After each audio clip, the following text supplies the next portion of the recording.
What up, JK? What's happening? Man, what's going on? I got my brand new K9 gear, man, and out on Facebook all day. So hey, yeah, Hey, that's good. That gear looking no homo, looking sexy, sexy. K9 in the building. I hey, thought it was man, me for a minute. hey, see now we look close to the same age. You better watch it, man. These bright colors make you look young, man. That's true. Hey, that's right. That's real. Yeah, what you been I doing, man? We weren't on last week, so what you been doing? Oh man, just been trying to get things together. I've been on a couple podcasts with the people up in Minneapolis and Okay. St. Paul. All right. Keeping up with what's happening with the Floyd trial, what's happening with Deontay Wright. We had his funeral was Thursday. Yeah. And we had a shooting out here in San Diego on Thursday. Man. I mean, I remember when, man, Yeah. when my cousin was alive, Johnny, man, Mhm. these are the things we used to hear about Detroit. There was a shooting in Detroit every week. Uh, back in the day when hey, that little area right there, Detroit, Yeah. Toledo. I mean, that was a kind of a really deadly Yeah. situation. Now you Yeah. don't have to worry so much about the guy in the car next to you as if the police is riding up and back of you. Yeah. You know. But Hey. hey, man, we're talking about boxing. We had some Yeah. great boxing over the weekend. Yes. As you said last week, we had boxing on Tuesday. Yeah. Had some great bouts. Hmm. Uh, I came in and watched you do the commentary on that, and Yeah. we had some guys, Omar Juarez, who had won the week before Okay. on ESPN, Okay. so he'll be on, and That's beautiful. Andrew Barbosa, he's one of the top ranks fighters. Mhm. He's a teammate to Berlanga. Okay. So, Okay. we got a great show tonight, and Yeah. hey, so how have you been? You're the one that's been on, Mhm. snowing in Detroit. Every every time I hear it, it's Hey, like hey, man, listen, you forgot to say tell people that we got Frank Martin on too. And Frank Martin, man, he had a devastating knockout, could be actually knockout of the year. It's definitely gonna be a candidate for it. Like he did his thing this Tuesday. So we missed the dog pound because I was covering his fight.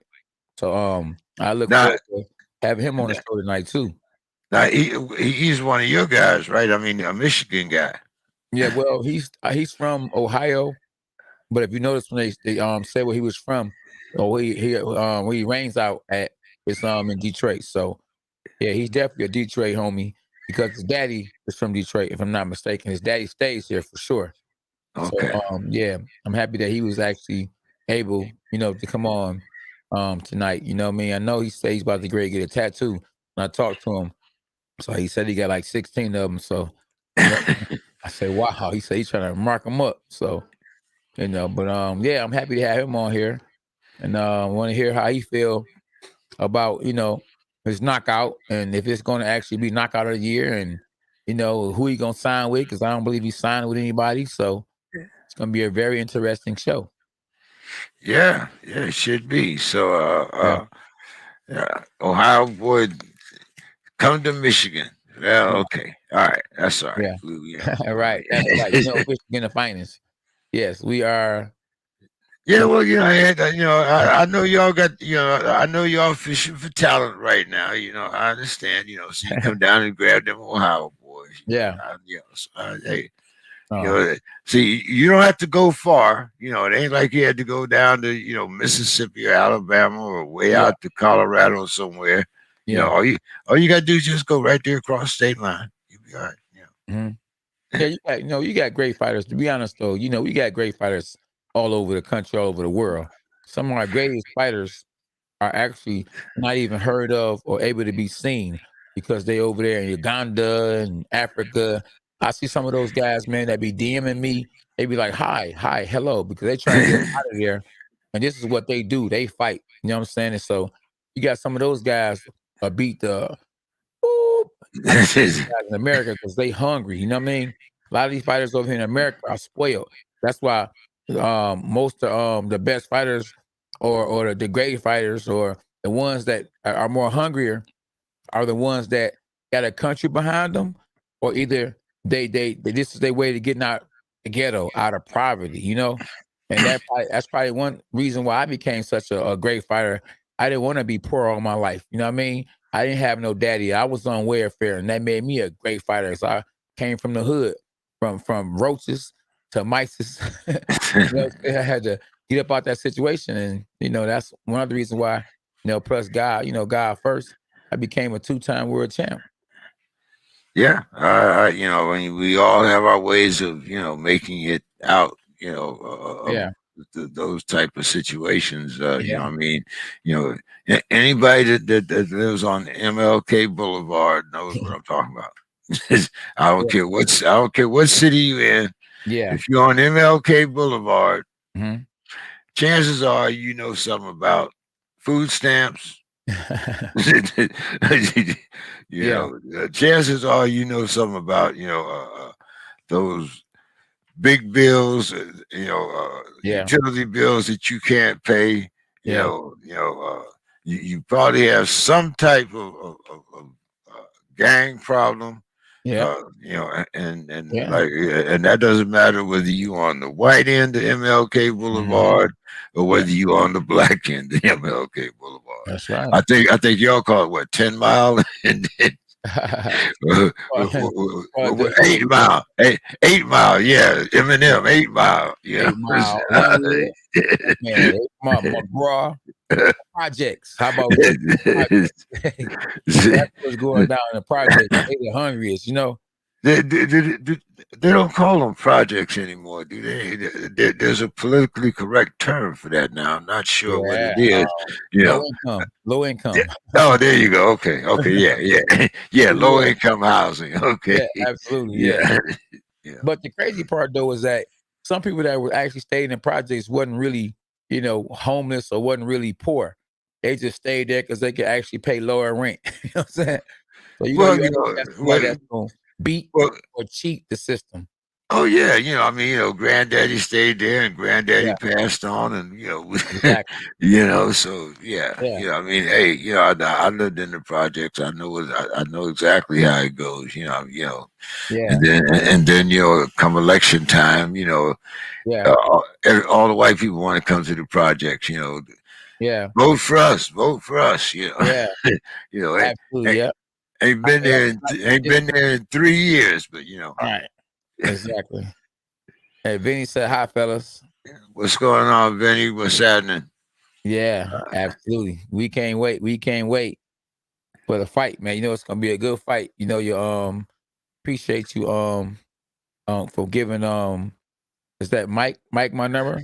You know, to had that little conversation with Dan Raphael, you know, talk about that fight between Areola and Andy Riggs Jr. Yeah, And after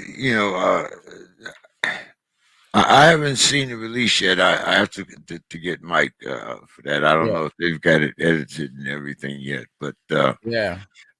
We want what did you yeah, guys think? Especially Dan.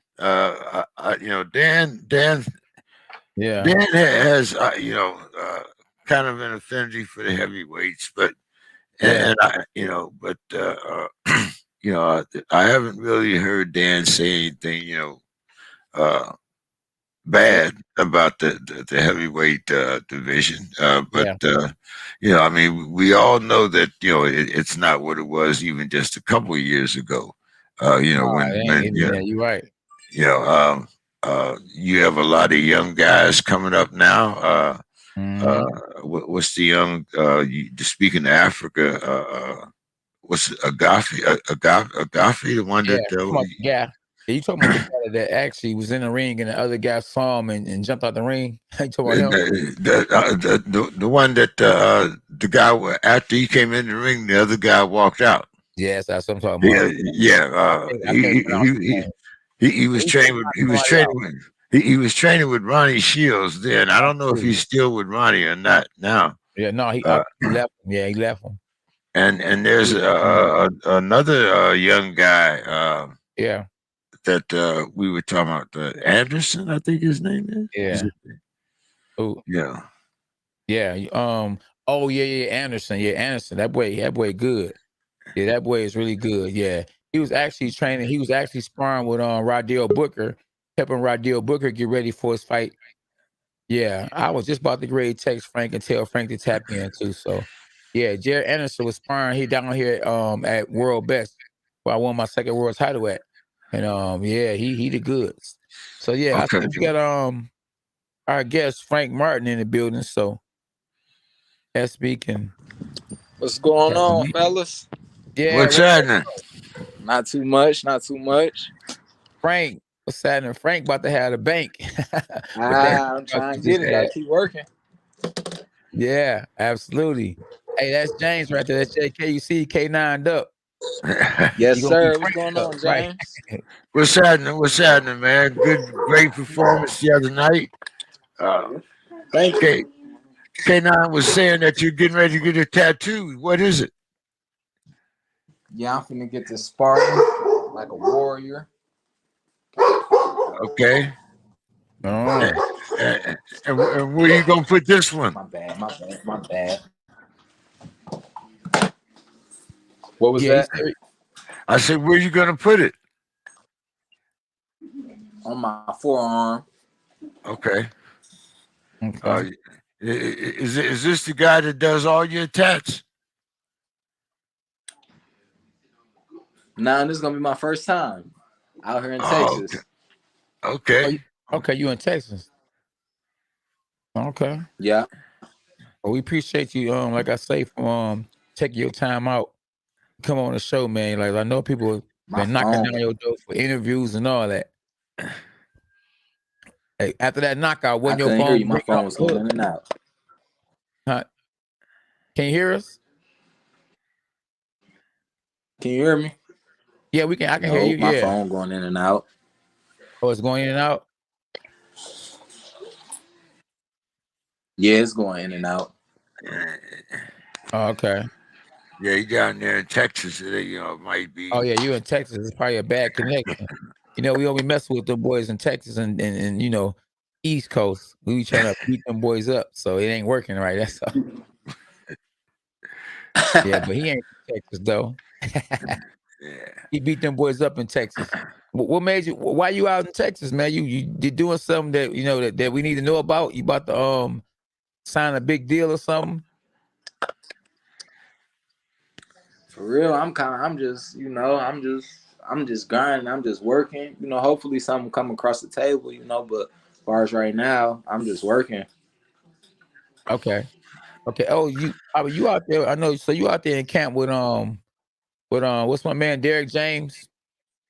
Yeah. Okay. How has Derek James improved your skills or your talent, or improved you as a fighter? How have you improved as a fighter being with Derek James? Just the science, man. He know the science of the game. He got it down, man. Like it's different. Like he just know the science. Like I know why I'm doing everything, when to do it. What to look out for. It's just like the training is like always. I don't know, man. It's just you always got to be alert. You always got to be. Your eyes got to always be locked in. Your timing got to be on point. Your reaction. It's like everything. Like the way you train to just bring everything in one. Like I'm doing everything in one: offense, defense, counter punching. Just man, it's crazy. It's crazy. Oh. Okay. Have you sparred with Errol Spence, or do y'all train together at the same time? Yeah, we be training together at the same time. We ain't sparred. Okay. Yeah. How is he looking? I mean, have you saw him spar with anybody? Errol's sharp. Errol looking good. Looking good. Okay. Because some people, on TV, they shine when it's time to shine. Some people in the gym, they shine when it's time to shine. I mean, but some people, you got a few that's actually good in the gym and good in the fights. Did do he Yeah, look the same in the gym as he doing his fights? For real, Earl be looking like Earl got a lot, you know. Earl got more than what people think, like far skill wise. He be looking. You just got to be around to see it. You know, Okay. you just got to be around to see it. Okay. For this fight here that He you do just he do had. all the little stuff right too. Okay. Uh-huh. Yeah, for this fight right here, did they bring any sparring partners in, or did you spar with the guys that was already there? And if it's any names, I who have was you sparred with that, that got a nice little name that you spar with for this right here fight you just had? for this camp. I was for real. I had some good work. I was sparring a guy named like Dante Strayhorn. Um, I sparred Otha Jones. And then there was another dude, I forget his name. He was with the guy Dante. I forget the dude name though. And then I was sparring my homeboy Aman Rashidi. He trained out of the gym too. All right, well, word on the streets. Word on the streets. You sparred with Javante Davis and you gave him that work. Now, I'm not Yeah, saying you said it, but somebody got in my ear and was like, man, listen, Frank gave Javante Davis that work. The tank. Frank yeah, gave the tank yeah, yeah. that work. It was good work. I know for real. He wasn't expecting what you know. He wasn't expecting what I did. You know, he wasn't expecting that to happen. Okay. Okay. So I'm figuring, I'm saying to myself, even if you just gave him some good work and it was just back and forth and nobody got over and word on the streets, Floyd was there. So why did he gravitate to you and say, hold on, man, I gotta sign this guy, I mean, what energy did you Huh? feel? I said, what energy did you feel when you sparred with Javante Davis and Floyd being there? Like, did it seem like, not trying to throw any shade or nothing, but I would think that he would have wanted to sign you or something. I don't know. For real, I know Floyd was looking like, man, he was just looking, like, man, like, Yeah. but I don't know if it's, he like, man, I already got, a hitter in my stable with like Tank, we at the same weight class, so that'd Yeah. be like, how would you, I how got would you. you do that? You know what Yeah. I mean? I got you. I got you. I got you. Then Tank probably would have got mad and But I was probably thinking wanted the to same leave. thing too. Yeah. Exactly. Yeah, absolutely. So you got anything coming up or you just sitting there waiting? I mean, are you still training right now? Are you on vacation? I mean, what are you It's doing going, right it's, now? it's going back and say that one more time. I say, are you out there in Texas right now? I said, are you out there on vacation? Are you still in camp getting ready for another fight? Or what's the word with you right now? Yeah, we getting ready. I'm gonna be fighting again sometime in July, so I'm just staying sharp. I'm just gonna stay Okay. sharp and take off about another like I'm still in the gym, like I was at the gym today and stuff, but get back to hitting it hard in about like 2 weeks. Okay. Keep everything. Okay. I'm gonna keep everything sharp. Yeah. Okay. All right. JK, you wanna ask our guests any questions? Yeah, once again, I want to congratulate you for that great performance Tuesday night. Uh, Appreciate what it. were what was your expectations going into that fight? Did you feel that you had that type of performance coming? Possibly a knockout of the year. Not for real. I didn't go in, like looking for the knockout or nothing like that. I was just mainly worried about going out there and just putting on like just looking good far as like my skill set, boxing, just kind of like showing a little bit of me, not just I wanted to show him speed. I wanted to show him my counters. I wanted to show it was more just showing more of myself, like what I got in my arsenal.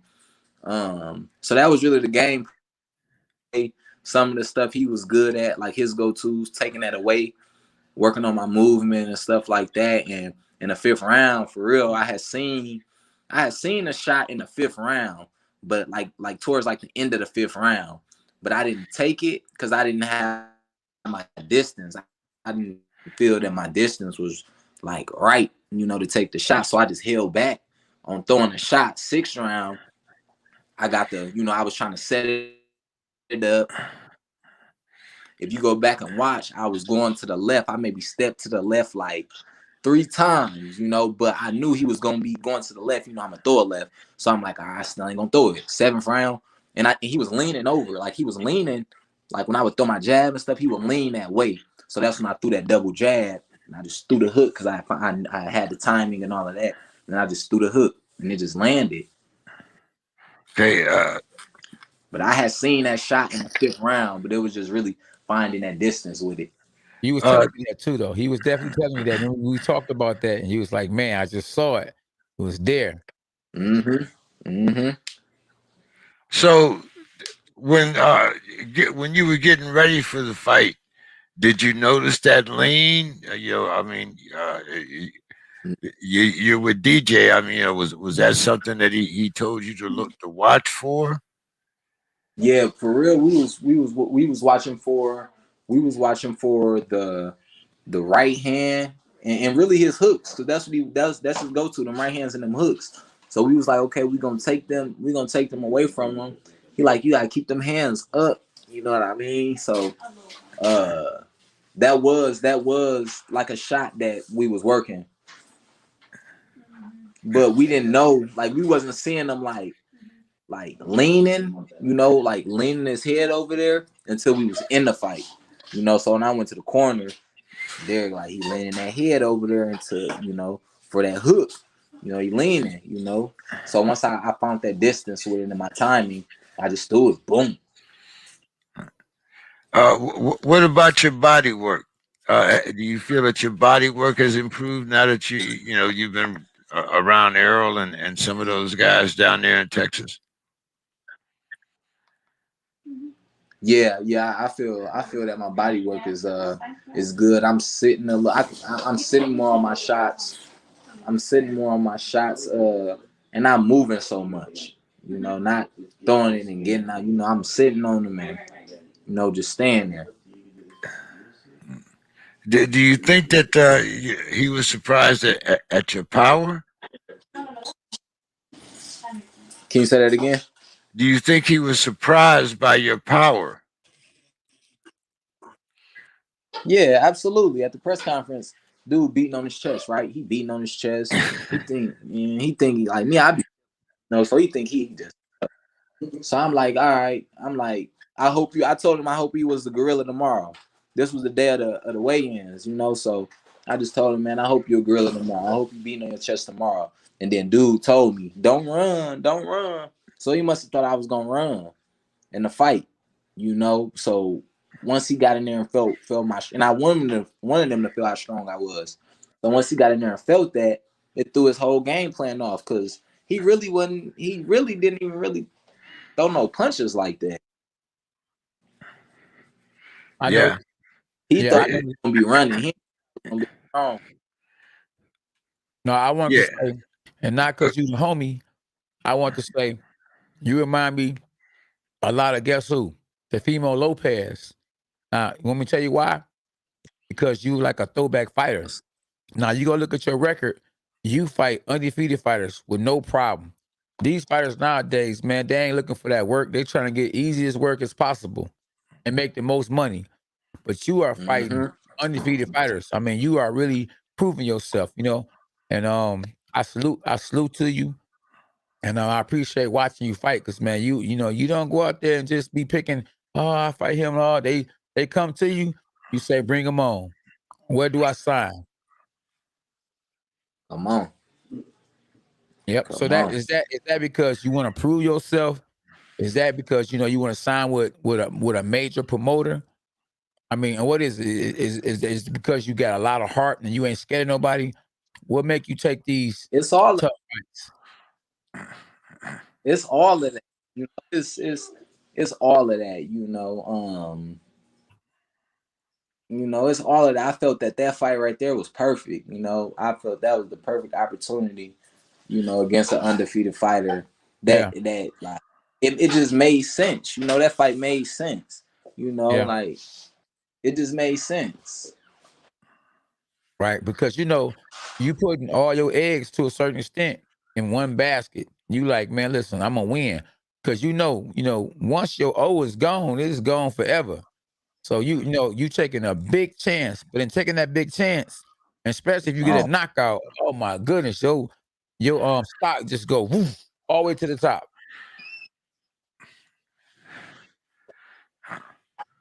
And that's a good thing. That's a beautiful thing. Yeah, that's a beautiful thing. I definitely appreciate you being on the show, my guy, for real. Hey James, you want to ask me any more questions or say anything more to him? No Because I know you problem, no problem. about to No, get this. I'm just grateful that you took the time out of your day and was came to the dog pound, and we wish you a lot more success, man. Hope to be talking to you soon. Right on. I appreciate y'all, fellas. Oh yeah. Oh love. I'll be in touch, my dog.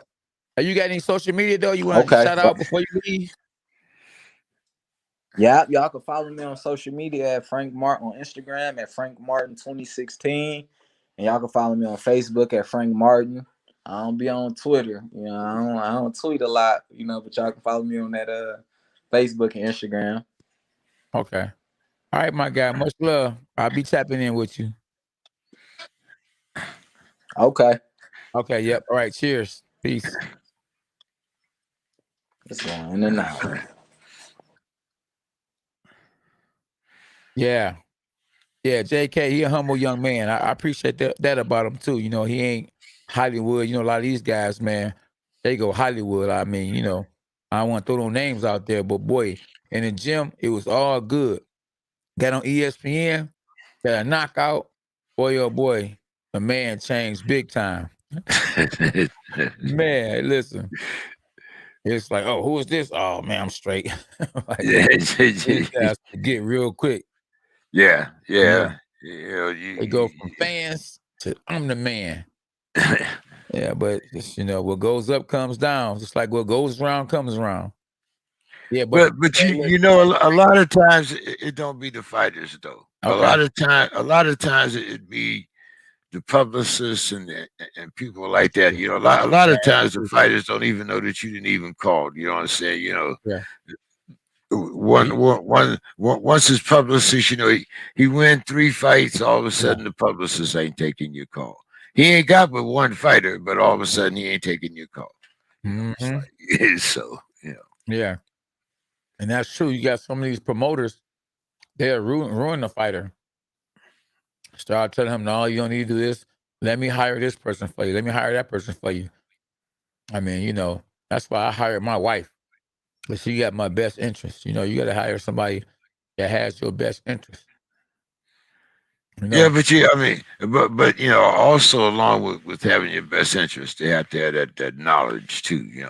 Hey. A lot of people say that they have your best interest at heart, Yeah. but if they don't have the knowledge in order, to help you along Right. or to be a part of your team, then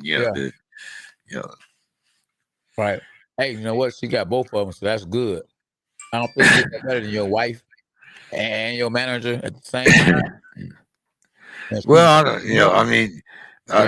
hey, Mike Tyson, Robin Givens, that don't always work out. You know what I'm saying? Yeah, but she I'm wasn't his just manager, saying. though. She wasn't his manager. Oh, she was definitely his manager. She might not have been his manager on paper, but she was definitely his manager. Yeah, she was managing that money to the left, to the right, to the left. Now sign, prenup. Bring mom in. Man, he was definitely robbing, but wasn't giving. Man, No, man. he was doing all the giving. She was doing the robbing. Yeah. And the sad part, though, JK, is she had him, Mike Tyson, on Barbara Waters, and it was blazing him. He was looking at her like, I can't believe this. Mike, when he gets mad, he goes into a rage and he throws things, and he looking like, wow. Setting it up for she can get that money at half that money. Yay. 25 million after that. Yeah, and sad to say, I think, Mike was never the same after that, especially emotionally. Yeah. I mean, she drained him. So I mean Yeah. that has happened. I think, But another thing too, though, you can have, JK, you can have, you could be from the streets, but that don't mean that you actually got game. Like Mike Tyson was from the streets, he'd knock you out, but he couldn't count real good because Don King took all his money. And he ain't had no game when it came to the women. Because you notice Teddy Ellis shot at him because I think he hit his niece on the butt, or he said something to her he shouldn't have said to her. yeah, Robin Givens understood that, like, oh yeah, he don't got no game. I'm gonna sack him. I'm gonna sack him big time. So, and then another young lady, Desiree, I think her name was Desiree Washington. He's at 3:00 in the morning in a room with him, and 3:00 in the morning, what's really going on? He ends up in jail for rape, and it's 3:00 in the morning. Like, come on, man. Then Don King hired him. I think he hired him, one of them lawyers that actually deals with contracts. So while he was in jail, Don was stealing all his money. When he got out, I heard a story for real. This is a true story. My brother from the Contender, Drake, told me that Don he drugged Don King through his office and stumped Don King. I was like, wow. Mike Tyson stumping you live is be a bad man. And Don King is still what, 89, 90, 88? Hey, Mike could be lucky. I mean, because like I say, back in the day, yeah, Don shot him off in the middle of the street and that's waited for the police to come there. He Man. waited for the police. So I mean, Yeah. Don wasn't Right. Don wasn't nothing to fool with when he was, Yeah. Exactly. I think that what happened though with Don is Don said, okay, I'm gonna let you stump me, but every time you stump your feet one time, that's 10 million. So you stump 10 million, okay, that's 10 million that's gone. That's 20. More. 40, 50. Okay. So, hey, Don King, he's a smart man, he'll take a stump. Hey, I don't know, maybe I might get stumped for a couple of million. Oh man, I don't know. Man, but hey, listen, man. Don King a smart man, man. Oh, K9, come on back home, man. I love you, man. Tell your wife I love you, man. Come on back home. Don King a bad man, boy. But he disappeared. Bar Elm ain't go nowhere. How is Bar Elm still around, still in the game, and Don King disappeared? Well, Bob had, Bob had a better reputation, and Bob was a better businessman. Yeah. Whereas Don was street smart. Yeah. But Don, he didn't have the same type of business acumen that Bob had. Yeah. And the quiet as kept, Bob actually had more resources than Don. Yeah. I mean, maybe not bigger names, but over, for as far as consistency, Bob has always been number 1, 2, or 3. Exactly. Yeah. Yeah. Hey, see, Bob had a team though. See, I think Don King was so greedy he thought he could do it by himself. So you got to have a team though. You know what I mean? And Bob ain't doing that by himself. At his age, he got a team. You know what I mean? He got a big, nice team. So yeah, I mean, that we had Frank and them on. So we do know, how cool is it hanging out in the Motor City with the Motor City Cobra? Oh yeah, I did. Yeah, happy birthday. What is it? Sunday? Was it Sunday? Yeah, it was Sunday. Yeah, Sunday.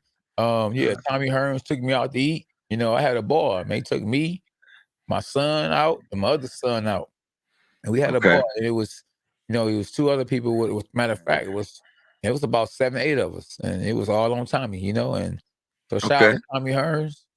He took care of me, my family, and everybody that was there. So yeah, it was actually, I had a great time, and thank everybody too who donated to the Cash App too, because they was donating. Like, happy birthday, K9. send you, you know, my cash app. You, what's your cash app? So I really appreciate that too. Yeah. See, we just see you spoke up. Somebody just gave us a little donation there. Thank you very much, Hector. Yeah, I appreciate you, Hector. You said any good gym stories from back in the day, champ? Yeah, I got a lot of gym stories from back in the day. I remember getting in the ring with Tyson Fury. And you know, Tyson Fury came to the gym, first day in the gym, he said, he wanted to spar. Give me a couple of rounds. You know how he talk, give me a couple of rounds. And I'm like, nah, you're 6'9", buddy. Come on, come on. I'm saying, no. But I still sparred him because he just basically let me know that listen, I'm just gonna work with you. I know you're a junior middleweight, I'm a heavyweight. Just give me a couple rounds. And from there on out, I thought this guy really, you know, was a bad man because he knew how to control his punches because he could have hit me with a jab and probably knocked my head across the ring, you know, a right hand, anything. The man, you know, so that's one particular time that I actually turned a sparring session down. He was the only person that I could think of that I said no to was Tyson Fury. And I still got in there and sparred with him. You still got in there and sparred with him, but he played with me. He wasn't trying to really get me. You know, he just wanted to get some work, you know. And who knew he was gonna become the champ of the world, the heavyweight champ of the world. So I sparred with the heavyweight champ of the world. Well, Emmanuel knew it. Like I said, you know, he always said that at some time it would be Deontay and Tyson number 1 and number 2. So that prediction did come out. Did you ever get to see Deontay work when he was that young? No, I never did see Deontay work. You know, I know one thing. I probably couldn't spar with Deontay. I don't know if Deontay would be able to have the same control Tyson Fury had. Now, I wouldn't dare get in the ring with Deontay Wilder because he probably don't know how to control that right hand.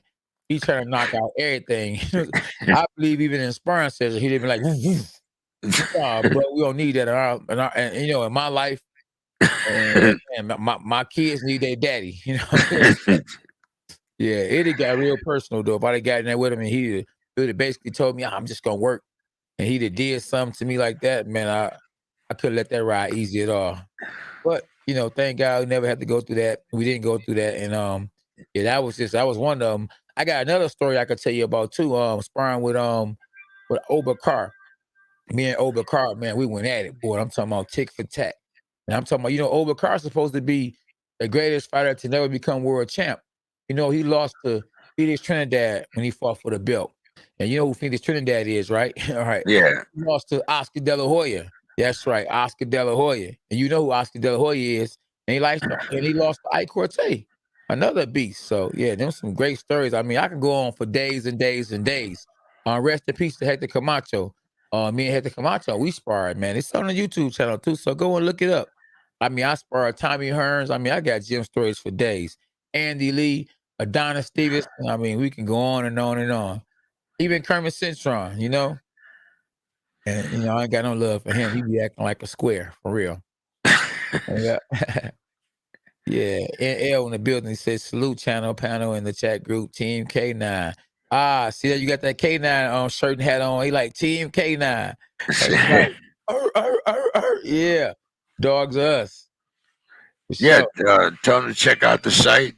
You know, we had, I showed the front, and the back side is also printed. So make sure, tell them where they can find that gear. This gear at K9. Man, absolutely. I wish SB put it on the screen. It's on fan card. What is it, SB?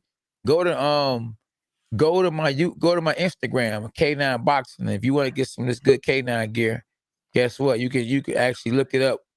All the information is on my Instagram, K9 Boxing. I see our other guests is actually on, in the queue. Omar? Appreciate you. John Jerez. Omar Juarez. Yeah, that's Omar Juarez. I thought it says Alejandro.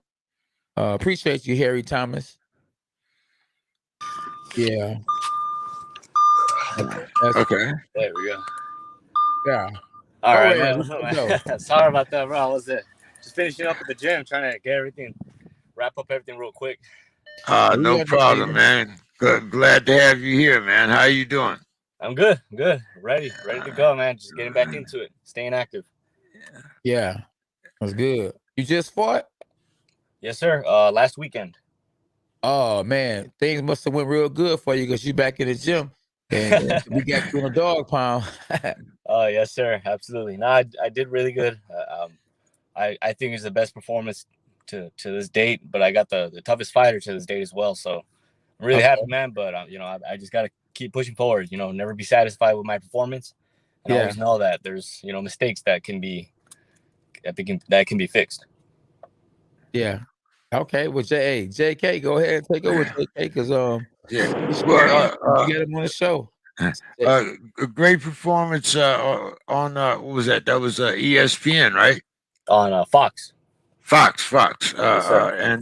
And uh, what did you know about your opponent before that fight? Did you watch a lot of tape on him, or did you depend on your trainer, or what was your strategy going into that fight? Because Yeah. he was a very tough opponent. Yeah. We did have, because there was an opponent change at first. We did have one opponent, but it was about maybe a month and a half away till the fight, and then where it was a month away, that's where they told us about the opponent change. I watched a couple of clips, maybe 2 fights, and then the rest was just on my training. And we were just talking to another fighter that had got a great had a great performance.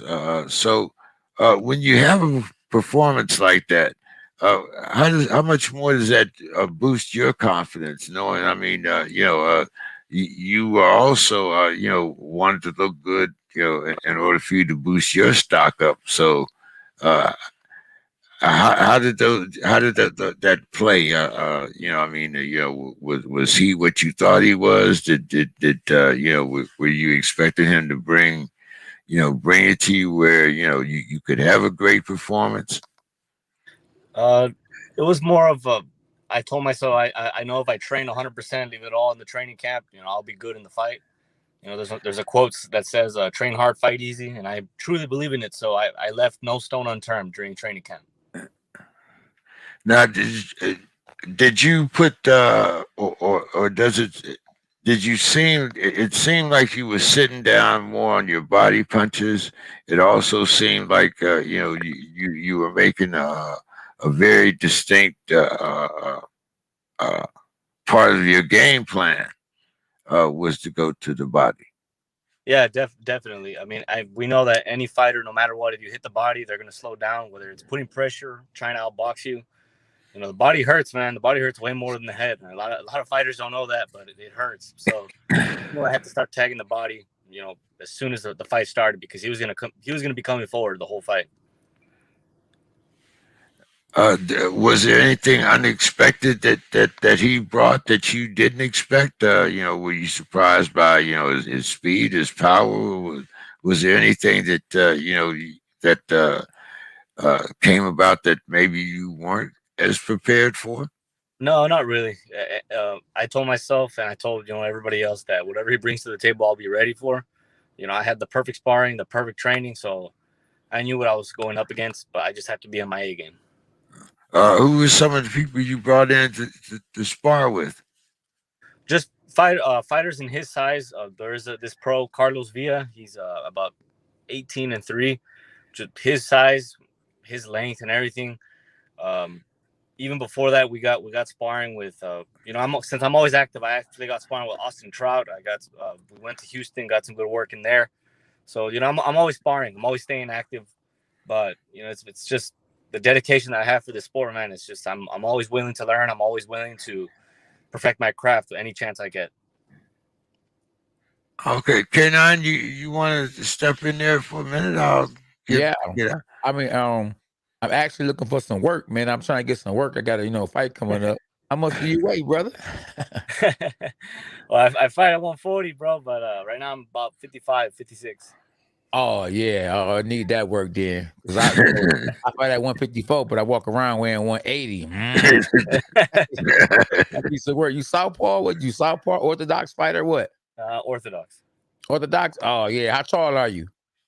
5'9". Oh, 5'9". You look a little taller than me. I'm just gonna size you up. So, what's your record? I'm 11-0 with Oh, 5 11. I gotta knockouts. watch out then, huh? 11. Know how many knockouts? With 5. 5 knockouts. Oh, so so who?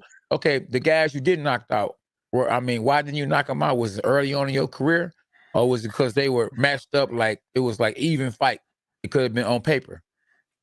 I just feel like if the knockout comes, it happens. I don't really go looking for it. I go Yeah, trying to look my best. So I guess yeah, the knockouts haven't come yet, but I feel like as I get older, I'm gonna start getting stronger, and yeah. there will be knockouts. I know that for sure. No, no, you said they haven't came yet. No, you have. You like the 50%. 50%. You got 5 knockouts out of 11 fights, so they are coming. I'm Yeah, just saying, like definitely. the guys that you didn't knock out. Was it early on in your career, or was it because the competition got harder? Yeah, the competition got harder. Yeah. Yeah, so them guys are gonna be hard to knock out. It ain't that you ain't got it. It's just that the competition got harder. Yes, So sir. were you in fights that it was 50-50 fights? So what? Uh, no, they were tough fighters, but I knew they weren't gonna beat me. But it was gonna, they were durable as well. That's what I noticed about even this last guy too. He was a very durable opponent, and I've Okay. been fighting a lot of durable fighters. That's good. That's better for you for when we actually pick the competition up even more or to prepare you for a world title. When I was on a reality show, The Contender, it actually prepared me for when I actually fought for a world title and when I fought for the title eliminator because that tournament made up for the experience I didn't have as an amateur because I only had 10 amateur fights. So that tournament Oh wow, actually prepared me because it was like you lose, you go home, you win, you go on. So your fight that you just recently had, was it a guy was it a fighter that was undefeated? no, he had 2 losses. Okay, 2 losses, but he could have 20, lost to Mike 22 Tyson and and 2, Roy I think. Jones. So, so now you got 3 losses. And Yeah, you he had 22 wins though, I think. Also, oh, K9. he did? Yeah, Wow. So was he moving up in weight? Because that's a tough fight to be getting a young up and coming prospect who was only 10-0 at the time.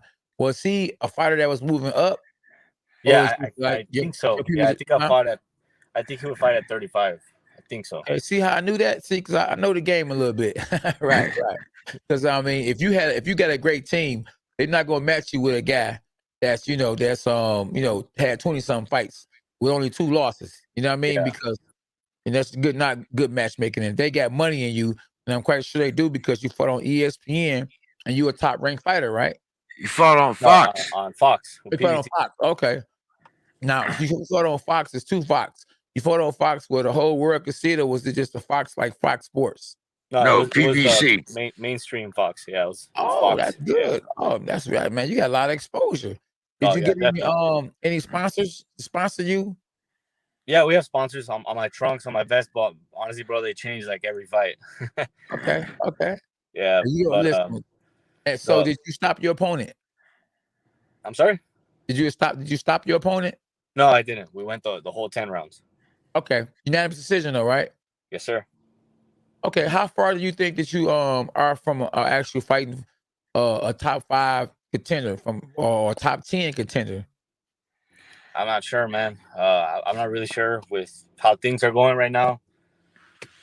I can't really. I don't want to, jump to conclusions or anything like that. And things just happen really, really fast. So I'm just taking it Yeah. one fight at a time, trying to Yeah. focus it one fight at a time. But man, I just want to do Yeah. it as soon as possible and try to make a Yeah. name for myself. See the reason why I said that because it looks like to me if you fighting against someone with 20 some wins, let me rewind that 20 some wins with only 2 losses, it seems like you're ready. And then I don't know if you remember that song, "Seems Like You're Ready." I think I sung that, right? So it seems like you're ready. So if it seems like you're ready, you ready, and you fought like I say on national TV, and you took care of your business against a fighter who had way more experience than you, and you sparring guys like Austin Trout. And if I'm not mistaken, he's a former world champion, and he's actually bigger than you. So from what I'm hearing, from what I'm seeing, and from what I know, as far as being a 2-time world champ, it seems like you're ready. Yeah. Yes. Yeah. Yeah. Uh, You just basically, typical fighter. Well, not the typical fighter because you humble. I can tell you very humble. But when I say typical fighter, I'm talking about how you taking your time and you letting your team do their job, and you leave it up to the fighter, they're gonna say, "Man, I'm ready. I'll fight anybody." But it's a time and a place for everything, right? Yes, sir. Absolutely.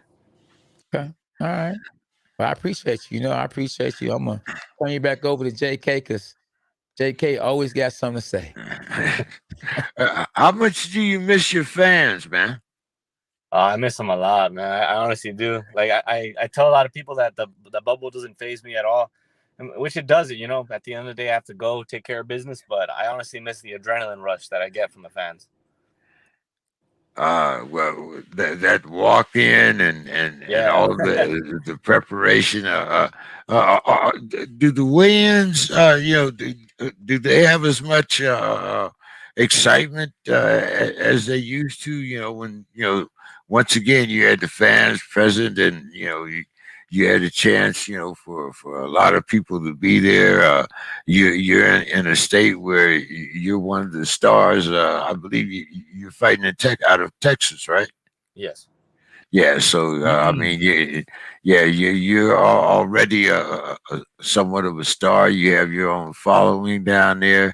So how much do you miss that intimacy of getting ready for the fight and the just seeing all the different people there and seeing the excitement, like I said, your community there. How much do you miss those things, even though Texas is somewhat wide open? Uh, No, man, I miss it a lot. It's crazy. It was crazy at first, but I always told myself that this is not gonna last. Everything's gonna get better, so I have to stay active. I have to stay training and stuff like that. But as far as not seeing the audience, I miss it, man. I really do. It will give me such an adrenaline rush, give me so much inspiration and confidence before getting in the ring. But it'll all be over soon. and how do you keep your weight down during this pandemic, man? I mean,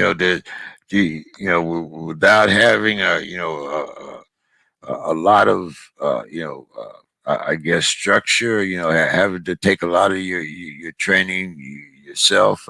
How do you keep your weight down and keep that mental edge? No, well, I besides a lot of personal experience with my diet and knowing my body, but I'm about to complete a certification for nutrition, so I'm getting very, very involved with what I eat, what I put into my body, and stuff like that. So that helps a lot. So I cook during camps. I cook my food and I do my meal preps and everything. Oh, okay. Hey, that saves that personal chef and that Yes, sir. nutritionist and all that. So, is that as a result of your profession, or was that something that you always wanted to get into?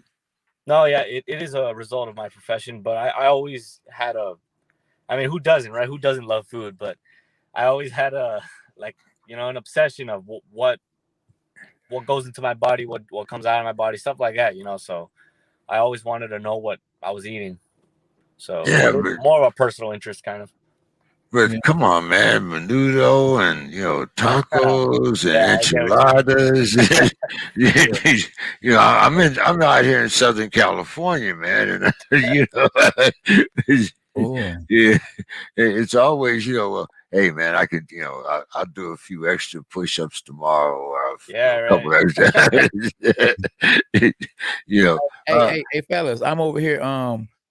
Sorry y'all don't see me on the screen because I'm over here watching these highlights of Juarez. Oh man, you got some good body shots.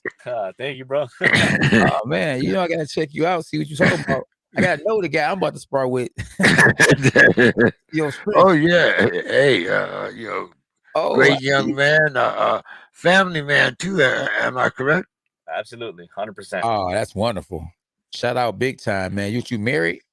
No, not yet, not yet. Not But yet. Oh, not yet. You claiming it. I like that. not yet. Yeah, I see. Yeah, you a big dude, boy, compared to this little guy you fighting, boy. Yeah. Yeah, you looking, man, listen, hey, let me go ahead and show my face again. Yeah, I'm sitting here looking at you and this little guy, he's short. Yeah. Man, but, man, you handling him. You fighting him on the inside. Yeah. Oh, you winding up, though. Why you Oh, what's the Great Leonard? I got that from Roy Jones, bro. Roy Jones. I knew it was one of them. Hey, I knew it was one of them. So we're in round 8 right now. So they're showing the highlights right now in round 8. You got 20,000 people that saw it so far. Oh, you got a good roll too. You like to roll, you got that for Mayweather? Yes, sir. Oh man. Great adaptability inside the ring too. Yeah. I said great adaptability inside the ring. Yeah, absolutely. You actually now, I ain't trying to start nothing now, but I don't know if you saw our first guest. Our first guest was Frank Martin. Frank Martin had an actual highlight, could be a knockout of the year candidate for when he fought this Tuesday. And if I'm not mistaken, he fights at 140, 135. And guess where he at? He's out there in Texas. And guess what his record is? 11-0, 12-0. Oh man, your record is 10-0. Now he's 11-0. 11-0 now. Yeah, 11. Exactly. We're 11-0. So, but listen, of course, it makes sense for you guys to fight if y'all was to fight later on in y'all career and not now. But wow, that would be a great fight if y'all both guys still end up still undefeated. Yes, sir. One day. As many as y'all can. Hope y'all could build up a fight like that. If word be, like Errol Spence, everybody want to see Errol Spence and Terrence Crawford. Maybe one day they want to see Orez versus Frank Martin. Who knows? And I remember the day I talked about that. You said what now? Yeah. Frank's fighting out of Houston. Where are you fighting out of, Omar? Brownsville. Right. Brownsville. South Texas, the South. Okay. SB just told me you fought on that Tony Harrison. You know, me and Tony Harrison pretty cool. So you fought on the Tony Harrison undercard. Yes, sir. That's the fight. Okay, so guess what? I saw your fight. I just was going back and forth from actually commentating to Jake Paul because I kind of helped Ben Askren get ready to a certain extent for Jake Paul. Right. So I was going back and forth, but then I was really focused on trying to see what Tony was gonna do. So I did see your fight, but I didn't know that he was gonna have you on the show and all that kind of stuff. Yeah, he prepared Ben for the first 1 minute and 30 seconds. Somebody else prepared Ben for the rest of that. And then the UFC guys got in there and they got in the way, and then you already know what the rest was. Man. Yeah. Was that your first time meeting Tony? Was that my first time what? Meeting Tony Harrison. Did you guys? Yeah, that was the first time I actually came out in one of his cards. Okay. Have you been on any of the Chalo undercards fighting down out of Texas down there? Yeah, those, I believe my fourth fight, it was in Houston. Okay. Yeah. All right. So have you heard anything about possibly your next date and maybe you got a few opponents in mind, or what's going on in the future here? No, sir. As of now, it's just go back. I took my week off, go back to the gym, stay active, and stay ready. I'm thinking sometime in the summer. Okay. And who are you promoted by again? Al Heyman and PBC. Oh, you okay? That's good. He just told you he was on Fox. You wasn't. I'm thinking that maybe it's our next guest who's promoted by Top Rank, but JK told me somebody on here was promoted by Top Rank. So I'm thinking that's you, but of course it's a PBC fight card. But at the same time, PBC does have other fighters on a card where they might be with someone else or about to get out the contract, and it just be one of those fights. If they win, then boom, they're gonna sign with Al Heyman them. Yeah, but you've been with Al for a little while now, haven't you? Yes, sir. Since my debut, I believe 2019, 2018. Okay. Yeah, I thought it was something like that. Well, hey, we want to thank you so much for coming on the show, man. You got any social media? K9, why don't you get your final words in with the Omar and then get his social media and whatnot? Yeah. I see your name on here says Alejandro. So Omar is your first name. Alejandro is your middle name? Yes, sir. Okay. Cool. All right. Okay. So yeah, Omar, I want to ask you how many amateur fights you have too, because I'm trying to size you up when I spar with you, I can know, you know what I'm saying, what you got, what you ain't got. I had 120. Oh, so you got experience. Okay. Right. Yeah. So you better than a fighter with only 10 pro fights. You got a lot of amateur experience. That's why you sit in a pocket with those fighters that's shorter than you, because you don't see a lot of fighters that's tall sit in the pocket with the fighters that had it similar to Mike Tyson style. You were able to do it because you got experience. Yes, sir. Absolutely. See, I got game, boy. You're in a dog pound. Yeah, no, I appreciate you, man. I wish you the best. I hope you make millions and millions of dollars, man. Just make sure you pay your tithes, pay your taxes, and marry that young lady you with. Yes, sir. 100%. Yeah, especially if she's one. You said soon. You're not married yet. You said so. That means soon or something like that, right? Oh yeah, soon. Yeah. Right. And he's been with her for a while too. His team is pretty tight. When he speaks of those that are surrounding, because I think the first time we had Omar on the show, he was like 2-0 or 3-0. So we've been keeping up with his career. Thank you so much for coming on the Dog Pound tonight, Omar. We appreciate you. What about the social media? You want to tell anybody where to follow you at? Yeah, on Facebook, Omar, my Facebook page, Omar El Relámpago Juárez, Instagram and Twitter at I am Omar Juárez. Okay. All right. See that Mexican accent come out there when you say Juárez? See that? Again, repeat that again in English. Love you, man. You have a great night. Thank you guys, man. I appreciate it. All right. Appreciate it. Thank you. All right. God bless. Cheers. Yeah. Oh man, hey, it's nice talking to these young fighters, man. The ones that Frank, nice fighters. The ones that's humble. Yeah. So that's good. I guess anybody that comes on our show gonna be humble anyway, because hey, they on our show, and we humble, you know what I mean? So that's always a good thing. Yeah. I can't believe how fast the time is flowing and going today. It's 10:03 already. Like, wow. Yeah. 7:03, sir. 7:03. Yeah, you talking about where you from? You always got me in, boy. Hey, but we got that California love today too, though. It's like 80 degrees out here today. The snow done went away. So we good. We Gucci. Prada. We definitely not Nike, especially that one guy, Lil Nas, be wearing that. Oh man, we not Nike. For sure. No, we TNK. Oh, man. Yeah, absolutely. Yeah, man. So we got how you feel about the fight this weekend? Areola versus Andy Ruiz Jr. Who you got winning that fight? Man, look. Okay. Man, look. Chris Areola has been such a disappointment over the years that I have to go with Andy Ruiz, and it's really a matter to me of which one pushed himself away from the table first. Yeah. Because even though Andy looks good, I'm not sure that he's in shape. Right. Yeah. Chris, we know, is not going to be in shape. Yeah. So I think it's a matter of attrition.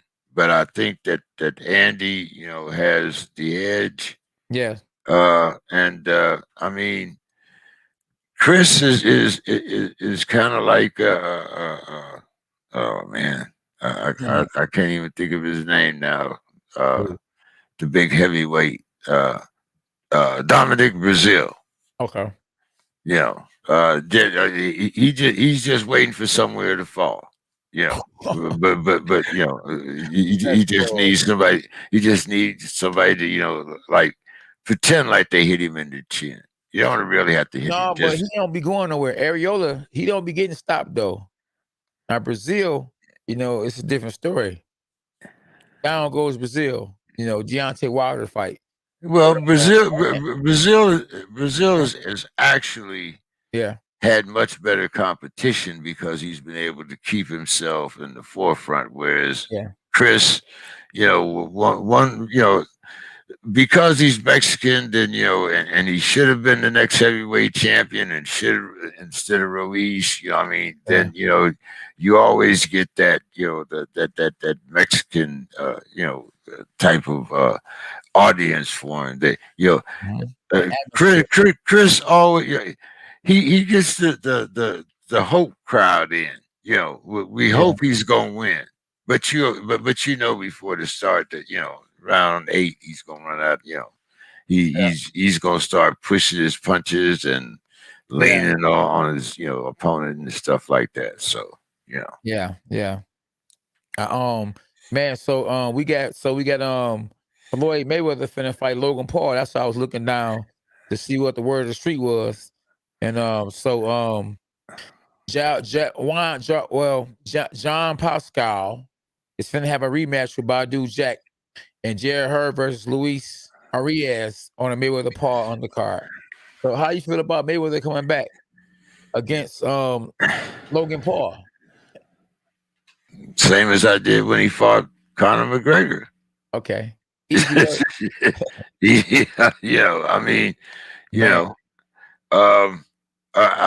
still think Mayweather has the ring generalship to know that it's a big difference between Nate Diaz and Floyd Mayweather. Floyd is giving up a lot of weight and fighting against Logan Paul. Logan Paul is a huge dude. I'm talking about. Just look at his brother Jake Paul. Both them guys standing side by side. They actually look the same. They even got the same last name because they brothers. Both dudes are huge. So this is gonna be an exhibition. So I guess you can come in as big as you want to, as small as you want to. So Mayweather might be giving away 30 to 40 pounds when he step in the ring with Logan Paul. Will that be a difference in that fight? Because no one actually wins because it doesn't go on your record. It's an exhibition. But at the same time, could it tarnish Mayweather's brand? And he was known as TBE. But if you get beat up by a YouTuber's brother who's an actor or from the Disney Channel, win, lose, or draw, that can hurt your image a lot. Mayweather always, I retired with my faculties, and this could be a dangerous fight for Mayweather. I think you're right, and I think I don't think this is going to be a Mike Tyson, Roy Jones type of event because I like you said, I think Mayweather's pride is not going to let him, in a situation where he thinks that he has more than or even a 50-50 chance of losing. Mayweather is a very shrewd operator, and I don't think that he would really, like I said, put himself at extreme risk. Anytime two men are in there punching, anything can happen. But I don't think Mayweather's going into any situation where he doesn't think that he's at least 70% in control. Exactly. Yeah. Exactly. Yep. So yeah. Hey, but at the end of the day, he's gonna make a whole bunch of money.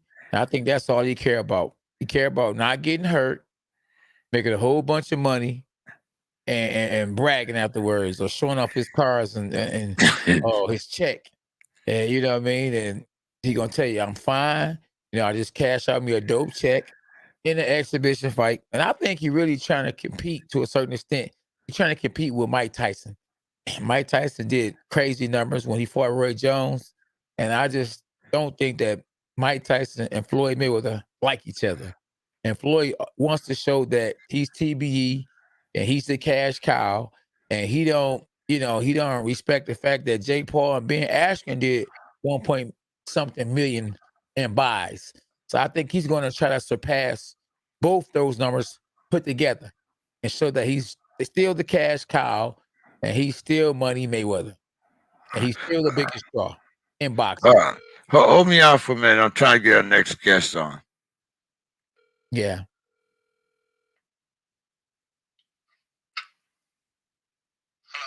Yeah, did you get the link? We're waiting for you. Yeah, I'm hopping on right now. Okay. All right. Cool. All right. Okay. All right. I just wanted to make sure our next guest was ready to come on. Like I said, he's a top ranked fighter, and I'm sure he's probably been getting ready for whatever is coming up. We'll find out. We saw Berlanga, his teammate, stablemate. He had a great performance. Did you manage to watch that? No, I was really focused. To be honest with you, I was focused on that Jake Paul fight, and then my son fought the day of Jake Paul being Askren fight, so I went down there to his fight, and thank God he took care of business, and I flew right back home. I've been a busy man. So I've been doing a whole lot, man. I didn't get a chance to see his fight because if I'm not mistaken, it was a bunch of fights on that day. Yes, more than enough. Everywhere, Fox. I believe there was something on Showtime. Plus the Zone. Yeah. And so yeah, there was a lot happening on the 17th. A lot of fights. So yeah. Yeah, I see we have another guest in the queue. Arnold Barboza Jr. Arnold, Hey, Mr. Barboza, how you doing, man? I'm good, man. How you guys doing? Oh, we're doing great. Good. Thanks for that's K9 Bundrage up there. I'm sure you're well who K9 is, and of course I'm here, and now we finally have you. So how have things been with Top Rank? It's been good, man. They've been good. I'm just waiting for the fight date, but I think after May 22nd, I think that's when things will start unfolding. What did you think about your stablemate Berlanga? What did you think about his performance? I thought it was good, man. I think he needed the rounds, and I think he's stepping up in competition, and I think it's only gonna get I think he's only gonna improve from here. Now, I was asking everybody else, how are you feeling? Now that they're letting some bigger crowds back in the ring. That feels good, man. To me, to be honest, it didn't really affect me. To me, like when I'm in the ring, I kind of zone out. You know what I mean? I zone out, and I don't really, yeah, the crowd does help. I mean, when I fought at Staples Center, it was rocking, man, and it was a badass feeling, but I'm happy the crowds are back. I'm happy family can attend, and let's get it going. So, how's your training been going? Are you in Vegas or are you in LA? I'm in LA. I was gonna go to Vegas for the week, but my mom has surgery on Friday, and she's recovering right now. So I decided just to stay, and I'm going to Mexico next week. I'm training out there, so I'm just gonna get ready for that. Okay, and when you say you're expecting to get back in the ring in May? I'm hoping July or August. Or I'm just waiting. I think once the Ramirez Taylor fight happens, I think that's when things will start unfolding. I think that's when I'll know for sure my fight date. Okay, and what's your weight class right now? I fight at 140.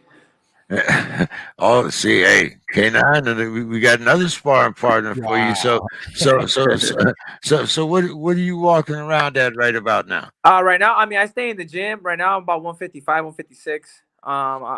That's usually where I stay, where I walk around at. We stay active in the gym. We train hard, man. like the other day, some lady from Japan went to do an interview for me, and she thought I had a fight date. She thought I was gonna fight like in a few weeks because I sparred, and she seen me sparring. She's like, "Man, you fighting soon?" I was like, "Nah." I'm just staying active in the gym. And what gym are you guys training out of now? Wild We're Card? no. We're over here in Bell Gardens. It's called Fundamentals. It's Okay. I was opened by my cut man and my photographer. Oh, and who's your cut man? Don Chewy, Jesus Oh, Lopez. okay. Yeah. Okay, Chewy. All right. Yeah, everybody's familiar with Chewy. Now, how long has your team been together? Oh man, since the beginning of my career, hasn't changed. Okay. And so who trains you now? Who's your trainer? My father. Okay. Uh, we see a lot of that. TK9 is training his son too. Did you have a long amateur career? No, I didn't have a big amateur career. I had about like around 80 something fights. The reason why it wasn't that big is because I stopped when I was 13. When I was 13, I stopped with like 60 something fights. Imagine if I would have kept going. So I didn't come back to the ring when I was till I was like 19. So I think that's the reason why my amateur career wasn't as big. So you had 80 amateur fights before the age of 13? No, I had like around 60, around like 70. Then I had like 10 or 15 coming back when I turned 19. Made it to the USA Nationals and I lost up there, and that's when I decided to go pro. Okay. Okay. And what? How would you describe your style? I feel like I'm like an all around fighter. Everyone knows I can box. That was my, that's what got me to where I'm at. But I showed my last fight that I can brawl. I can stay in there and exchange. So I'm a pretty overall fighter. Okay. All right. And K9, did you want to jump in with Arnold? Yeah, Arnold. Yeah. So I was just trying to look you up on BoxRec to see your last fight and your knockouts. Tell everybody how many knockouts you got. I got 25 fights. I got 10 by knockout. My Okay, last now we fight got was you. Salcedo. Yeah, we got you. So so you just beat someone with a record of 30-1. Yeah, that's Alex Salcedo. Yeah. Ah, see that. Wow, that's very impressive. Thank Yes, you. that's Yeah. good. Yeah, very, very impressive. And your record, I'm trying to look on. Hold on, let me see what's that. Oh, 25-0. Oh, you a beast. You a beast. 10 knockouts. Boy, you look mean on here too. Why you ain't smile when he took this picture right here? Man, I don't know, man. Whoever put that picture up, man, they gotta get fired, man. That's messed up. Hey, you gonna lose endorsements, man. You like Man, for real. They gotta clean me up a little. Let me get cleaned up a little bit, man. Damn. yeah. Hey, look, Ryan Garcia don't look like no boxer. That's why he do all Yeah, these man. endorsements. You gonna lose endorsements on here. Man, they did me wrong on there, man. They did me wrong. Man, they did you wrong. So hold on, I'm looking. So you got a lot of experience. So you fought against a guy, Tony Luis, who's 29-3. Then you fought against a guy 27-2. Then you fought a guy 40-4. Oh, you fought Mike Alvarado? Yeah. Oh, you a veteran. And you fought a guy, Mike Reed. Oh man, you fought some everybody. You Jonathan Chicas 15-2. Yeah. A guy 10-2. So I'm looking on here, and what I'm noticing and what I'm liking and I'm loving, hey, but you only fought one person with a losing record. Yeah. And that was early on in your career, second fight, when you fought now Lionel Jimenez. Yeah. And he still had 6 fights. So that was still impressive because you had 0 fights. Yeah. So from there on out, you fought nothing but veterans or nothing but guys with experience. And most of them were not just winning records, good winning records. Because you can have a guy 15-14, that's a winning record, but that don't mean it's a good winning record. Yeah. Yeah. So no, you ready for a world title? When you fighting for the world title? I don't know, man. We gotta wait. We gotta wait to see what happens May 22nd with Josh Taylor and Ramirez, man. And let's see. I think everything's gonna unfold from there. Hopefully my next one. Even if I gotta wait a couple more months, man, I'll wait. I'm not worried about it. Yeah. I'm impressed that you you actually came on a dog pound. Now we done had some great guests on here. So we done have future world champs. We done have Hall of Fame world champs on here. And now we got you on here. See that? That's right. You're a real Appreciate you one. guys, man. Appreciate you. Yeah. So your next fight potentially could be for a title eliminator or something. Well, when we fought Salcedo, it was kind of like, because he's a good fighter, man. Yeah. So it was kind of almost like almost like a title limiter, but not written paper. You know what I mean? It was almost like a Yeah. verbal thing. Absolutely. So hopefully, man, the next one, is a title shot. Hopefully, they, whoever fights, wins, vacates, and they move up, and and hopefully we get a shot at a title, one of them. Yeah. Yeah. At 140, I mean, if your eye was on anybody, who would your eyes be on? Or as on this Of course, Josh Taylor or Ramirez, but they're fighting. They move up. I don't really care. Like if you see my box rig, I mean, I have fight. Doesn't matter. Like whoever Yeah. has a belt or whoever I have to fight to get a belt, I'll get it. You know what I mean? Doesn't matter Yeah. to me. But if someone wants to move up, like from 135 to 140, a big name, and wants to fight, I'll welcome them to 140 as well. It don't matter to me. What are your ratings right now? I mean, you got to be like up there really high with a record of 25-0, and the guys you beating with these great winning records.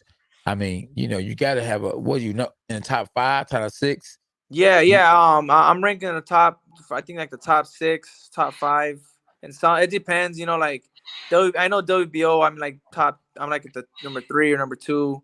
Okay. WBC. I'm like number 6. I know I know for sure I'm top 10. In the world. Or in the US. So little by little.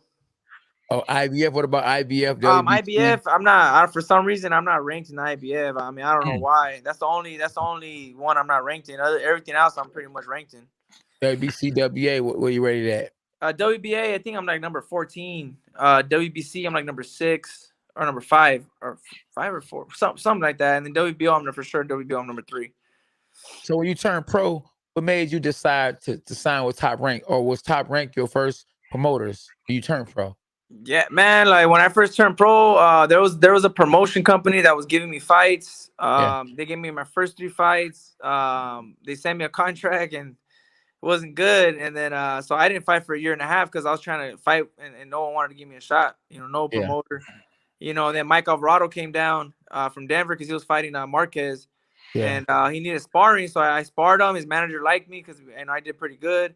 And he told Top Rank about me, man. I met the matchmaker, and then they said they gave me a shot, and Top Rank. I haven't fought with any other promoter, just Top Rank.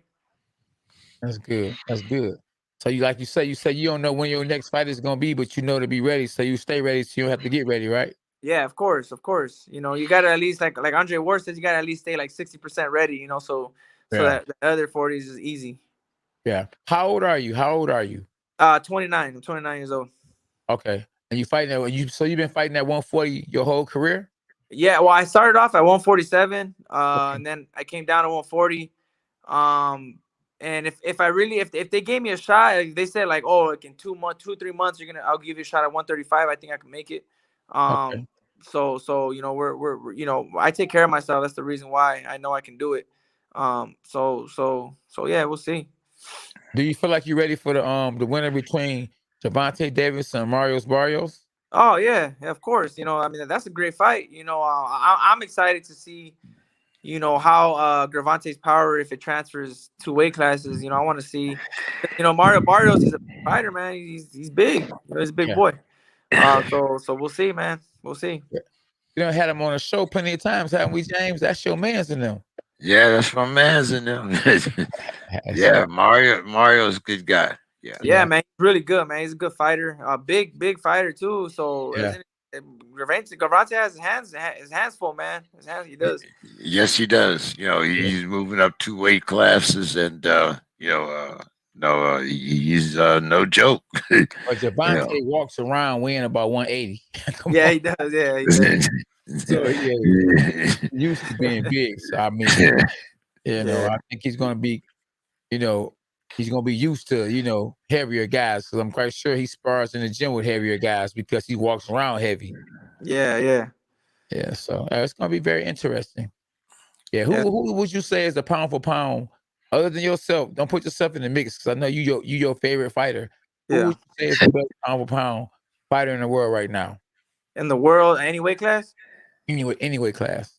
Man, dang, to me it's kind of like a tie. Like I got Canelo, and then I got I like Tyson Fury, man. I knew you was Dude, gonna say that, bro. I knew you was gonna say that. yeah, that I dude's already knew it. bad, man. He's good. Yeah. He's good, man. You He's know. a beast, man. Listen, Tyson Fury is a beast. You know, I Yeah. don't think he get the credit he deserves. I think one reason too is because the glove situation. We talk about Yeah. that glove, but at the same time, when you're not fighting regularly, it can really kind of lower your stock. I Yeah. feel like the fighters nowadays, they don't fight enough, and that's why it's easy to say, "Oh, he's the pound for pound best fighter in the world." Oh, no, you know what? Now I feel like he's the best pound for pound fighter in the world.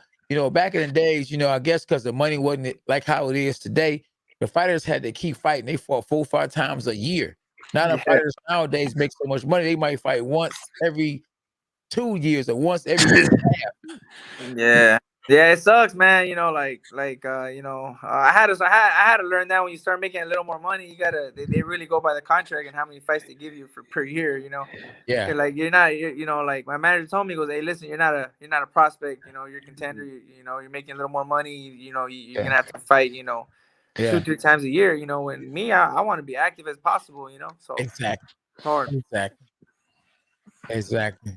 Who was your manager? Who was your manager and your trainer? My trainer, it's my father. He's been with me since I was 5.5 years old. Yeah. Never switching them. And then I got my manager I just recently signed Rick Meridian from Fresno. He's also Jose Ramirez manager. Okay. And then I signed with MTK Global as my advisors. Okay, that's good. Are they your sponsors too? Yeah. I mean, they gave me sponsors, but MTK is my advisor, and Okay. and Rick's my manager. Okay. Let me ask one more question. Then I'm gonna turn you on over to James. What was your toughest or hardest fight, and what was the fight you felt that actually helped you get to the level you on? Whether it was an amateur fight, whether it was a pro fight, whether it was a recent fight, what have you learned the most and really helped you get to the next level to say I'm ready? I think it was the Mike Reed fight. You know, Okay. Mike Reed, man, people don't understand. He when I fought him, he was a contender. He was coming off of a title eliminator loss to Jose Ramirez. So he was coming back hungry. Coming back to beat me. I think he was the favorite actually. And that was like my first, like other than Chicas, because me and Chicas won a war too. Yeah. But Mike, man, he's a good fighter, and I learned a lot from that fight, and it made me work hard in the gym. Every fight, I'm not a fighter who, you sometimes you see fighters where, they fight and then like, they're looking good, and then there's that one fight where they're like, oh, maybe this guy has a lot of weaknesses. He didn't look too good. I haven't had those fights. My every fight, I keep stepping up. I keep Yeah. progressing. Because I don't let my foot off the gas, man. But I say Mike Reed taught me a lot, man. He taught me a lot, and that was a good fight for me. So you signed with MTK Global? Yeah. Oh yeah, they big time. So that means hey, you are right. You in good hands. Yeah, man. I haven't had a manager my whole career or anything like that, so we just decided to do it about that time. Yeah. I'm different level in my career now. All right. Well, hey, glad you came to the show, man. Came on the show. Look forward to you come back on the show after your next fight, or whenever you got a fight coming up, man. Come back on the show. We'd love for you to be part of Team K9, the Dog Pound. Yeah, hey man. Well, once I get that belt, man, I'll be on here again. Yeah, Hey, there you go. That's what we want to hear. yeah, A lot of those guys get the belts, and all of a sudden they don't want to answer the phone no more. But Oh no, hey, man. right. I'll be here. Like I'll this. be here. Hey, listen, look, had that same look that you had, on your box rec. I think you can sponsor that. Oh man, they got me, man. They got me. Hey, so you can change it. Hey. So you a family man, and Arnold? Yeah, man. Yeah, I actually got 4 kids, man. I got 2 boys, 2 girls, 2 little beautiful girls, two big boys. So, but yeah, man. That's what I do it for, man. As a kids, I don't know if I'll be able to, I don't know if I'd be where I'm at if I didn't have the kids, as motivation. You can't afford to lose then. Man, I can't. There's no plan B, man. There's no plan B. There's no plan B. There's no plan B. You on go time. Yeah, that's it, man. That's right. That's why I do what I do, man. I train how I train. That's good, man. Motivation. That's good. Yes, sir. Man. Oh man. So how long have you and your wife been together? Oh man, for 13 years. Since high Wow. school. Yeah, since high school. Oh man, shoot. Okay, all right. You Yeah. talk about when you commit all the way, huh? Yeah. Yeah, man. Just like when I play football, man. You know, like when I stopped boxing and I went to football, I committed 100%. I went up to like 210, 15 pounds, man. All like lifting weights and Yeah. thought I was gonna make it to the NFL, man. You know what I mean? So Wow. it was yeah. I do it, and I do Yeah. something, man. I do 100%. Hey, you know what? 210. So you were either a really quick wide receiver or else you play defense. I I'm played I thinking. played I played linebacker and fullback. Okay. Yeah. Okay. All right. Yeah. Fullback, man. Wow. Yeah. You really commit, man. I mean, Yes, hey, sir. they don't even have fullbacks anymore except for the San Francisco 49ers. Yeah, But yeah. hey, man, but that Yeah. just goes to prove your physical toughness as well as your mental toughness, and Yeah. being able to commit your mind to a playbook as well as being able to do what you do physically, man. Hey, appreciate like I said, your dedication and your commitment. Why don't you tell everybody where they can find you on social media, man, and give us your final thoughts for the evening. On social media, you can find me on Twitter at Junior Barboza Arnold and on Instagram at Arnold_Barboza_Junior. And I just want to give you guys, man, a big shout out, man. Thank you for having me on, man. I appreciate you guys' time. I know, you guys are probably busy, so I appreciate it. And thank you. And I'll be on the show again, man, once I'm world champion. No matter how many bouts I get, man, I'll be on here again. All Hey, right, my man. hey, listen, make sure you follow me on Twitter at K9Box. I'm gonna follow you right back. All So right. I can know Sounds good. exactly where Sounds you at good. on there. All right. Sounds good. All right. Okay. All right. Thank you, brother. Hey, thank you guys, man. I appreciate you. Yeah. Thank you, man. Thank you. Appreciate you All guys. right, my dog. Yeah. All right. All right. Yeah. Hey. Well, Kenan, all 140 pound guys, you can take your choice, whoever you want. I got two of the numbers. The third one you got yourself. So yeah. Hey, maybe the Lord telling us something about boxing. That 140-pound division is about to be that division. It was 130, 135. Now it's 140. Hey. I told you, man. That. We were gonna get some guys on that were gonna make noise. Yeah. Everybody we had on the show tonight is a future world champion. 40-0. Everybody undefeated. Everybody undefeated. So combine their records. So we had a guy out here, 10-0, I think 11-0 and 25-0. So you had what's that, 21, 25 so exactly 46-0. So hey, you only get that on a dog pound. Yeah. My man's in there. JK, you looking sweet, boy. You looking sweet, dog. Man, look at you. Hold on, step back. You gotta lean back a little bit. Oh man, hey, look here, man. Hey. Lean back. Strong. Yeah, look at him. Hey man, do you know how long it's been since I had a baseball cap on? I think I might have been. Oh man, I can't even say, man. Yeah. Yeah, but hey man, like I said, thanks for the gear. You made sure it was in my favorite color. So you got that Honolulu blue, the Detroit Lions. Oh, you know what? I ain't got that yet. And you blame me so much that I don't know if I want to get that to you because you they done lost again. Look at the back on. Look. When was the last time Super Bowl? I don't know. But that's a good one. You know what? I do need to get that color though. Even though we can't win one, I'ma still support them. I just ain't gonna watch them until I start hearing they actually doing something. Well, you got a couple more years, about two, But I do. As I said, I have a young man, Demetrius Burgess. Yeah, He's out of Detroit, and yeah, anytime you want to talk about Detroit sports, yeah, he's on the Sports Crib every Thursday night. So yeah, Detroit is always in the house, whether it's on the Dog Pound or yeah. the Sports Crib. You Uh-huh. know, it doesn't matter. Detroit's in the house. Absolutely. Always in the house. Boy. Straight from Detroit. You already know. Can you get the You blonde already get it. bomber? Who's Yeah. who? Okay. Aussie Banner Bridges on the show. She will be training in Philly. Oh, Hey, let me see. Do you BH? Do you know who's her trainer or who she signed with? And yeah, we'll see what we can do. absolutely. Yeah. Yeah. So And if we could find that, as a matter of fact, make sure you keep. I'll write it down now so that I'll be sure to put it on our list. yeah. Yeah. Ibani Bridges. One person I know that will definitely know who she is, K9, Who? and that's Miss Melissa Smith.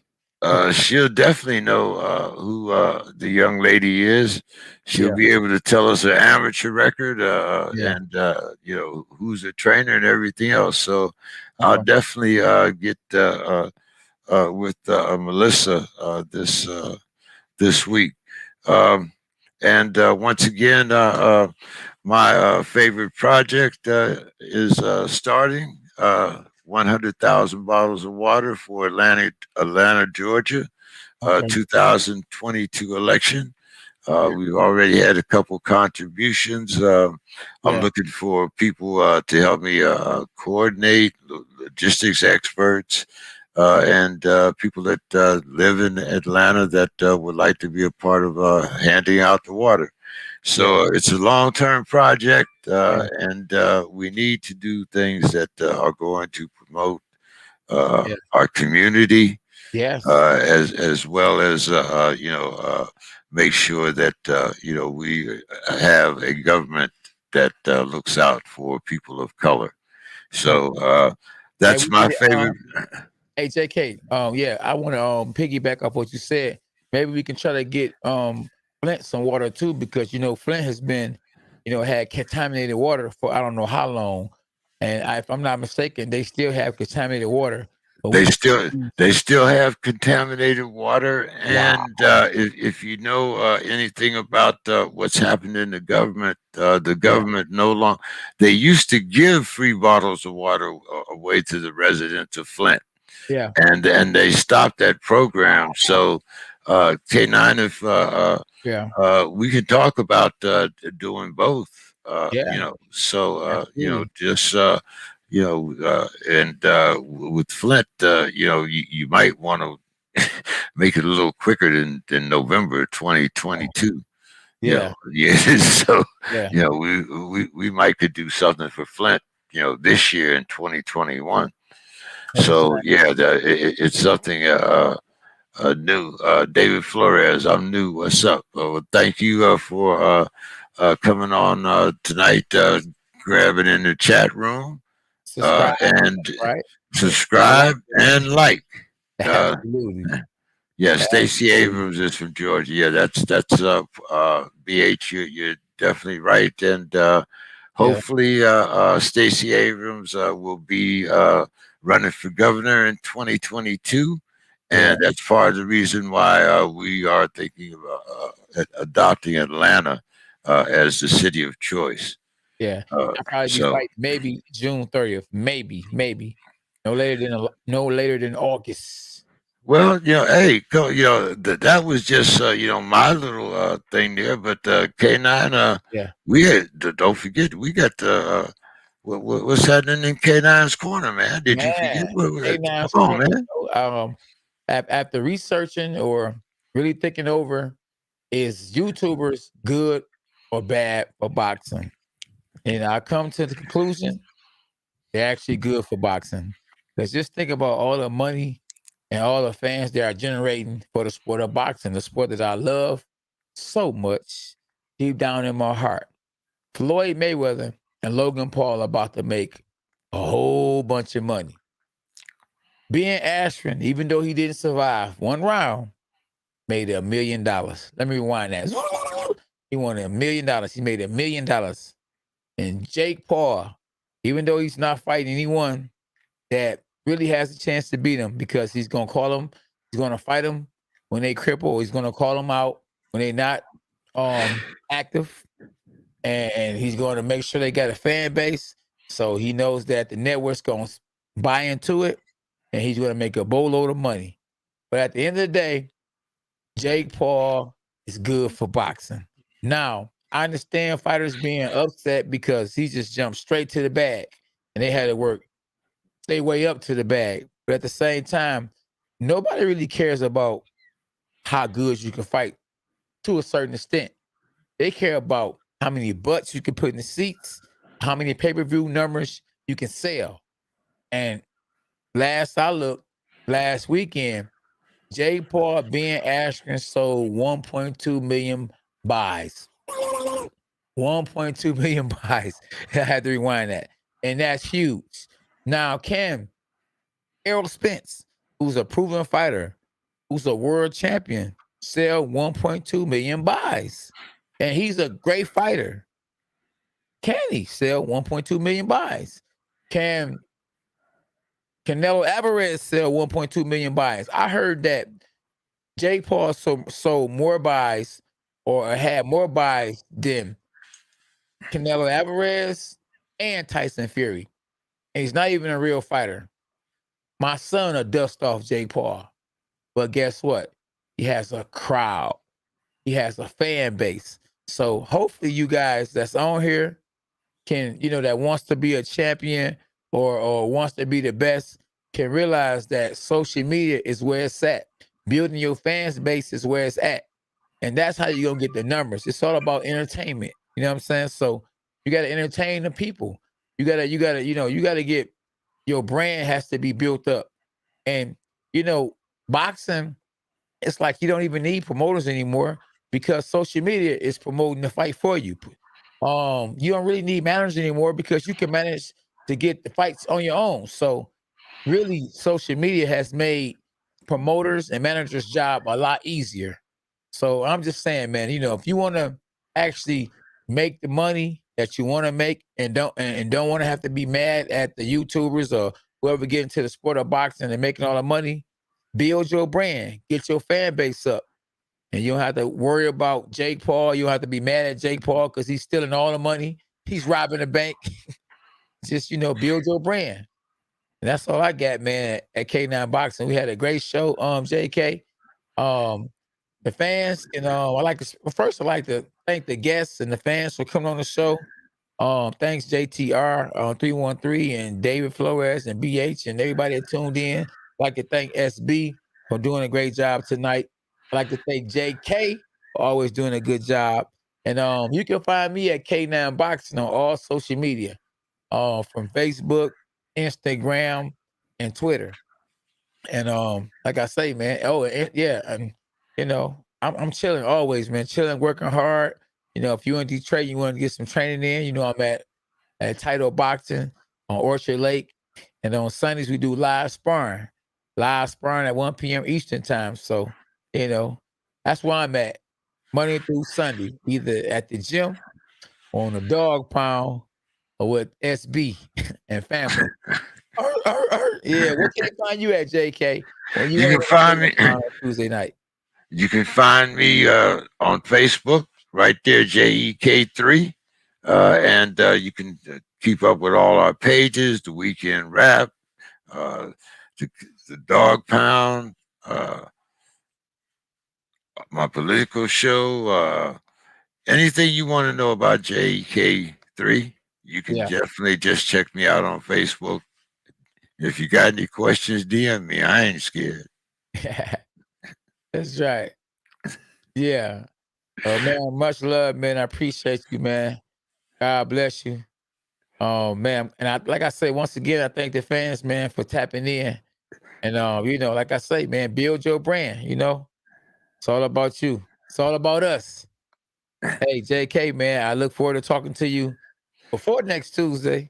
You know, like I say, man, you look sexy, boy. Hey, man, who say you can't teach an old dog new tricks? How you do? Oh, man.